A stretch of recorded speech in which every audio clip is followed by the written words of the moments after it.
Good morning, all. Thank you all for being out here so much. We are currently underway with a search for a missing person, Mr. Antoine DeMar McDaniel.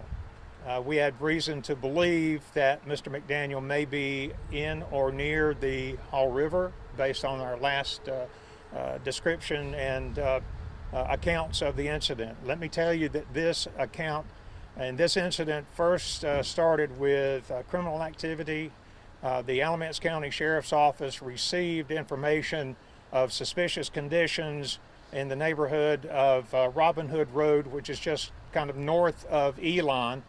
And we asked as an agency if Elon could go stand by for us because we did not have vehicles in close proximity. They did. They engaged the vehicle in a pursuit. The vehicle came out of Robin Hood Road area, turned on Highway 87 North, and then turned again on Ruth Road. At the intersection of Ruth Road and Durham Street Extension, the car continued forward into a front yard at a residence, and the occupants of the vehicle fled the vehicle. One of the occupants in the vehicle was in fact Mr. McDaniel, and he is unaccounted for based on statements made and also information that we received from the family. We had reason to believe that he was still in the area, possibly in distress. He has not been heard of. This all occurred in the early morning hours of Sunday morning. So hence we are out here today continuing a search for Mr. McDaniel. Questions? Yes. Do we happen to know what type of criminal activity was going on and why the pursuit? It was learned that it was believed that some individuals that were in that vehicle were attempting to enter vehicles in the early morning hours on Sunday, at which that would have been breaking and entering a vehicle. So we do have, in fact, one person in custody now. As a result of that, Mr. Eddie Rogers is in custody and charged with that. There was one juvenile, 17 years old. The rest were 18 and 19, Mr. McDaniel being 19. There are not charges against Mr. McDaniel at this point. We're more focused at the moment to find him and make sure that he is well. Do we know if he was driving the car? I do not know that. Can you spell Eddie Rogers for us, please? Yes, EDDIE ROGERS. Can you tell us more about the search? How many crews you got out there? You're doing water rescue searches. Yes, we are. We started Monday afternoon and early on Tuesday with drone searches. And we'll have some video of the drone searches for you later on. So we started with that. Then we put folks on the ground in the area trying to locate Mr. McDaniel. Yesterday we put a boat in the Hall River.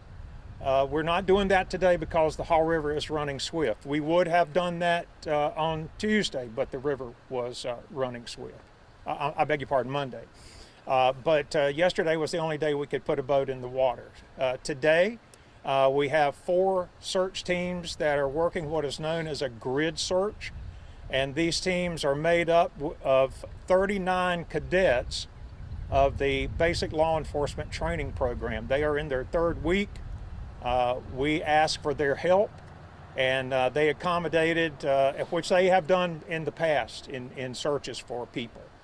So those folks are out there. All told, we probably have 75 people out here conducting this search. Now, some of them are in the command center that are actually coordinating the search, but the manpower here is about 75 people. Could you talk to us a little bit about the topography, what this area looks like, and why it is a challenge, to sort of navigate and find? Because you mentioned you have 75 people, on the grounds. How big is this area, and what is the challenge there? Well, one of the challenges is because of the rain we've had, the river is swift. We've instructed our crews not to get closer than 10 feet of the Hall River. It is very swift through here. Also, there's a lot of woodland area. There's a lot of farmland, if you will. Very limited access to the river itself, except for walking through the woods to get there. When we put the boat in the water yesterday, we did that at the Shallowford Park it's walking trails and the like, and you can put boats in there, like a raft or something like that. So we were able to access that area. Other than that, it's very hard to get into the river. It goes behind homes. We think probably from Western Alamance High School to Birch Bridge Road, you can look that up through the earth mapping systems and all. We hope that we can cover at least that much ground today. Any idea how many acres that is, or how much area you're searching right now? Following the Hall River, just off the top of my head, we're probably looking at least a half mile, possibly 3/4 of a mile in distance. And remembering that the Hall River is somewhat winding, so it's not a straight, if you will, but probably at least that long. And when the breaking and entering may have occurred, where you have an exact, was it a shop or a roadway or a neighborhood? It's a neighborhood, yes. What's the name of the road where the B&Es were taking place? It was in the neighborhood of Robin Hood Road. Okay. Robin Hood Road, which runs off of Highway 87. It's a residential area back in there. Can you speak more to how, you're not searching for him because he could be a danger to others. It's more just trying to find him safe at this point. Right, absolutely. We have no reason to believe that that Mr. McDaniel is a threat to anyone. Right now, we're focused more on his well-being and being able to find him, and also to give aid and comfort to the family, because they want to know also. It's supposed to get cold tonight. Talk to us about how the searches will continue. Will you look through the night?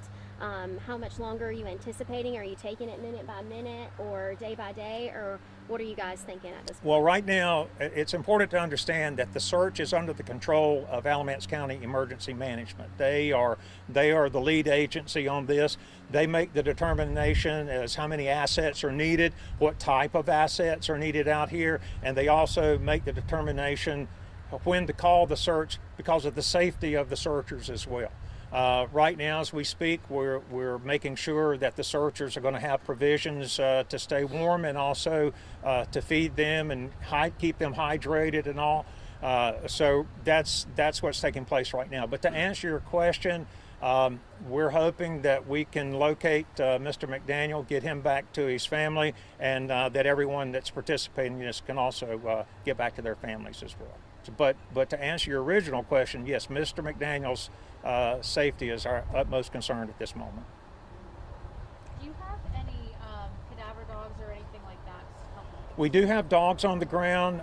We don't have a cadaver dog at the moment, but again, if emergency management calls for that, then there's a group that comes in. We've used them out of Charlotte and Raleigh before, and if emergency management deems that they're going to bring that team in, they will.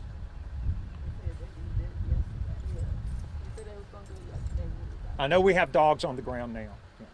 For those individuals that live in neighborhoods where the river kind of goes behind them, if they see something, who should they call, or how should they report what they see to help you guys further your search? That's an excellent question. We would ask anyone that lives along or close to the river, or maybe be working in that area, to contact 911. It's always the best way. The 911 operators are very apprised of what's going on here, and they'll pass the information along to the searchers. As a matter of fact, even though we're on a special operations channel, that channel can be monitored by the 911 center here, and so quick access to them to let them know. So yes, the best way is to have folks to call 911. Anything else you would like to say or add here?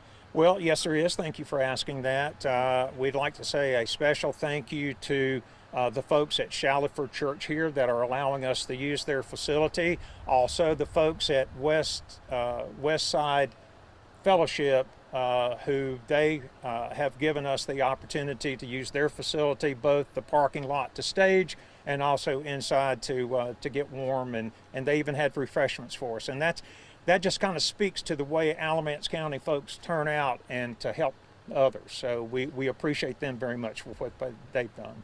And one other question, how confident do you feel about this search, since we know that its time is of the essence, and weather as well?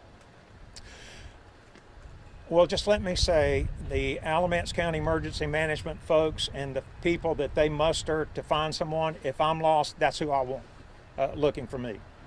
They're experts. They're very good at what they do, but time is of the essence. We do know that it's going to be another cold night tonight, and that all the more reason that we need to quickly find Mr. McDaniel. you answered this earlier. How far away was the car where the crash happened to where you guys are searching right now? Well, if we have people on the ground in that area, we're probably talking maybe 500 yards. The car actually crashed into the home, or No, it did not crash into a home. It ran into an embankment there at a residence, but it did not damage a home. Thank you. Thank you all. Thank you so much for being with us.